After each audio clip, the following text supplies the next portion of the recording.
Hi, I'm Dr. Joe Ferrara, and I'm an alternative healthcare practitioner in Los Angeles, California. Today we're going to talk about natural skincare. A lot of people that I see on a regular basis ask me, how can I take care of my skin without using expensive cosmetics? And I'm here to tell you there are a lot of things you can do, and most of them are simple and easy to implement. One of the first things that you should be practicing on a regular basis is eating a healthy diet. A healthy diet plays a vital role in what happens with our skin.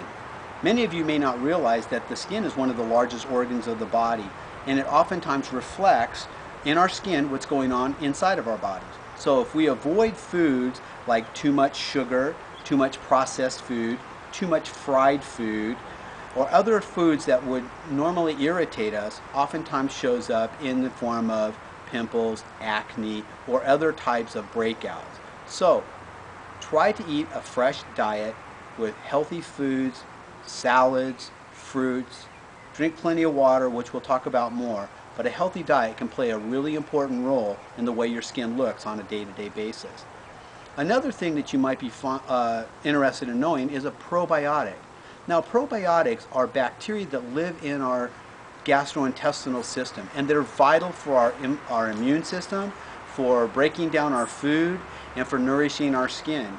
In fact, many of my patients find by taking a really good probiotic, they can avoid taking other skin medications such as Accutane or other very powerful pharmaceutical drugs and do a natural approach. So probiotics are really bacteria that are in a capsule that live in our skin, in our insides of our stomach. You take one a day as an example, and it will help populate your body with bacteria that's beneficial to your immune system and to your skin. If you've ever taken any antibiotics as an example, you killed all of the good bacteria that live in your skin.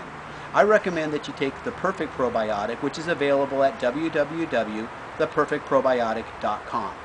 Make use of a good probiotic on a day-to-day basis, and you'll be amazed at the results that your skin will show. So another thing that you want to really focus on is hydration and exercise. Now, you probably are okay with hydration. The exercise part you may not really be too fond of, but let me tell you, they go hand in hand.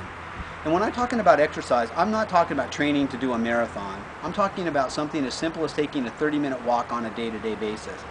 What you might not be aware of is that stress is also another contributor to poor skin. So if we take time to walk during our lunch break, maybe before we go to work or school, or afterwards, after work or school, after dinner, it gives our body a chance to de-stress itself. And then the increased activity with hydrating and perspiring helps cleanse our bodies from the inside out. And it's really important, whether you're exercising or not, to make sure that you're drinking plenty of water. Far too many people think that drinking coffee, tea, or juice or soda counts as the fluid intake. And I'm here to tell you today, it does not make any good for your body by drinking anything other than water. You should be drinking 6 to 8 glasses of clean, purified water on a day-to-day basis. Water is needed to help our digestion. It helps move toxins out of our body, and that will make a big difference in the way your skin looks. A lot of people might want to put slices of lemon or lime and cucumber in their water, what I call spa water.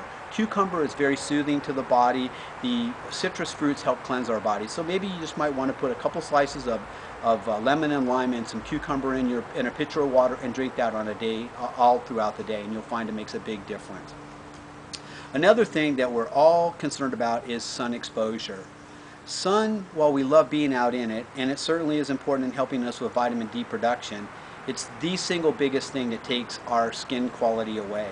As we sunburn, or we're exposed to the UVA, UVB light rays, we're actually breaking down our skin, and that's when the wrinkles start to appear on a regular basis. So one of the most important things that you can do is wear a good moisturizer. I suggest Infinite Aloe, and I'll tell you a little bit more about that particular product in a moment. And also making sure that you have a sunscreen of at least 15 if you're going to be out in the sun for more than 30 minutes. And wear a hat, and wear glasses, and if need be, use an umbrella. If you're fair-skinned, so if you're a blonde-haired and blue-eyed individual, you certainly want to make sure that you cover up more so than a Mediterranean or olive complected individual. It makes a big difference. Okay, so when you're out in the sun, if you do get a sunburn, if your lips get chapped, or you find that your skin is really red, one of the best things that you can do is use a product like Infinite Aloe, which is very soothing. I use it for people with eczema, psoriasis, sunburns, a variety of things. Insect bites is an example, because aloe is very, very soothing to the skin, and because the Infinite Aloe uses the highest grade aloe available, it's readily absorbed into the skin, it's microencapsulated so that the pores take it up. And you will find if you use that as just part of your daily cleansing and moisturizing regimen, it will make a big difference. And you can get Infinite Aloe at www.infinitealoe.com. So I hope that these 4 simple steps will help you develop a path to having good, clean, healthy skin. And this is Dr. Joe Ferrara wishing you good health.